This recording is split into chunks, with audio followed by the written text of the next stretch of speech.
Yan, welcome back mga kamaster. So andito po tayo ngayon sa spot kung saan tayo mamamana. Bale, kasama ko pala si Utol. Yan, dalawa lang po kami mga kamaster. At yun yung kanyang gamit. Ito rin yung gamit ko. Yan. Bale, ang gagamitin ko ngayon mga kamaster ay badyaw type lang. Medyo malabo mga kamaster ang spot, oh. Dahil umulan dito kanina. Abang-abang lang mga kamaster. At update na tayo pag nasa tubig na. Yan mga kamaster, let's go. Unang drop natin mga kamaster, isang buslet agad ang nagpakita. Ayun, bali tinira natin, testingan natin kung makatama. At yun, nakatama tayo. At ito isang samaral ang nagpakita. Yun, sa pole mga kamaster. Sayang lang nakatakbo yung isang asawa niya. Dalawa sana yung kanina mga kamaster, ay lumayo. Kasa tayo. Pagkarod natin mga kamaster, ang sunod na target natin ay isang surahan na pang ihaw. Ito, malaki-laki na sa palad mga master. Ayun, sa pole mga kamaster. Kasa ulit. Yan. At ito surahan na naman mga master. Yun, sa pole. Kaso nung hinila natin nakatanggal, kaya hinabol ko. Kaya binalikan ko agad mga master. Mabuti na lang hindi nakalayo dahil mahina na. Yun, sa pole mga kamaster.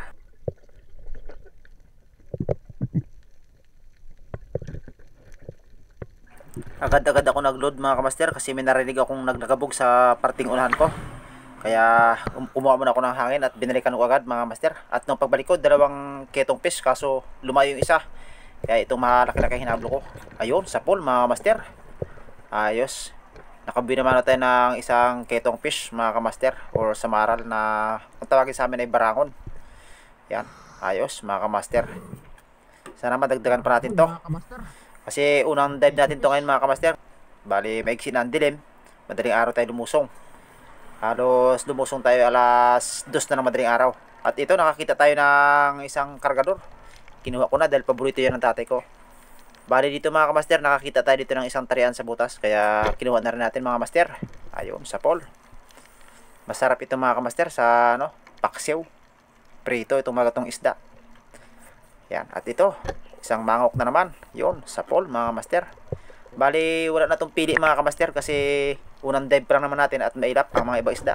At ito, may samaral. Porkitong. Sayang, nakatakbo lang yung isa. Dalawa sana ang ating mahuli niyan mga kamaster kaso nakababa sa malalim. Pero okay na rin mga kamaster. At least nakalagas pa tayo ng isang piraso. At ito, malaking pusit. Lambutan. Ayun, sa pole mga kamaster. Salamat at nakahuli pa rin tayo ng pusit. Napakadalang na ngayon ng pusit mga kamaster, hindi pa rin na season. Pero at ito, nakahuli tayo ng isa. At ito, may isang baga-baga or mangok kung tawagin namin dito. Yan, daplis ang tama mga kamaster.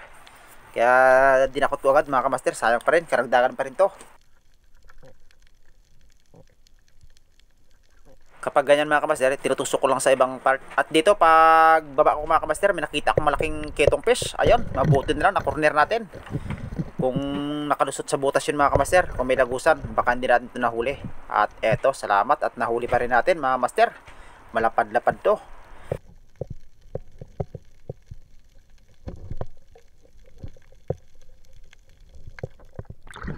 Bak! Oh! Barangon!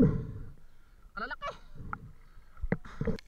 Medyo naninibago ako magsisid ngayon mga kamaster dahil matagal-tagal akong hindi nakapanisid. Nakadive. Kaya ito, dahan-dahan ang ating langoy. At ito, may ilak tayo nakita mga master. Ayun, sa pole. Mga gapalad na rin, kalaki. Kaya good size na rin mga kamaster. Madalang ang labas ng ilak ngayon mga kamaster kasi may nauna na kasing namana. At ito, isang buslet. At pag diyo ko sa gilid, may isang malaking stonefish mga kamaster. Ayun, sa pole mga kamaster. Bale, ito na lang ang huling video ko mga kamaster na napana kasi nalubat yung ating camera. Hindi na kasi natin na i-full charge gawa ng nag-burnout dito sa amin.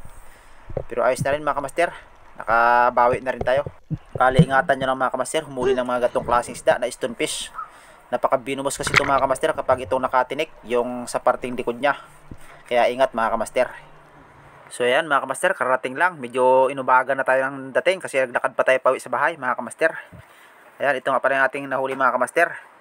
At meron tayong stonefish na napakadelikado. Kaya ito ang unang-una kong tinanggal mga kamaster. para hindi na tayo matinik. Masarap ito mga kamaster, ihawin tapos tanggalin yung balat at ihalo sa gabi na ginataan. Yung laman yan, masarap yan mga kamaster. Bali nilagay ko muna sa planggana mga kamaster. Nakanganga pa siya kasi buhay na buhay pa mga master. Ayan o, kitang kita pa yung bunganga nakanganga. At yan, bali tuluyan ko nang inalis yung mga huli, mga ketong, danggit. Yan, sama-sama na dyan mga master. Ayan o, medyo nakabawi-bawi tayo ngayon mga kamaster. Gawa ng tapos kalma lang ng dagat. At ito, napakalapad na ketong mga master. Solve na tayo dito. Bali 180 per kilo nyan mga kamaster. At ito naman 200 per kilo dito sa amin. Ito yung pusit lambutan or pusit lumot. Nukos sa iba. At ito pa mga kamaster oh. Mga malalapad lang na ketong fish. Yan. Pakarami mga master na sanang panain. Kaso hindi lang kinaya yung labo. At tuluyan tayong umahon. At saka inumaga na rin tayo mga master dyan. At ito may arkambaw. Bali, tinaktak ko na mga kamaster para mas mapabilis yung ating paglagay. Ayos mga kamaster. Bali, unang dive natin ngayong October, October 4, nakahuli tayo agad. Sana sa sunod na dive natin, mas luminaw na para makabawi tayo ng todo mga master. At ito nga po pala lahat ng ating good na ibibinta mga master. Naalis na natin yung mga maliliit. Shoutout nga po pala kay Kamaster Philip Dave Macario at siyempre kay Jubert Villamor at siyempre kay Kamaster Robert Killoy. At sa lahat po ng solid supporter ko, shoutout po sa inyo lahat. Maraming salamat po sa inyong panonood. Bye bye!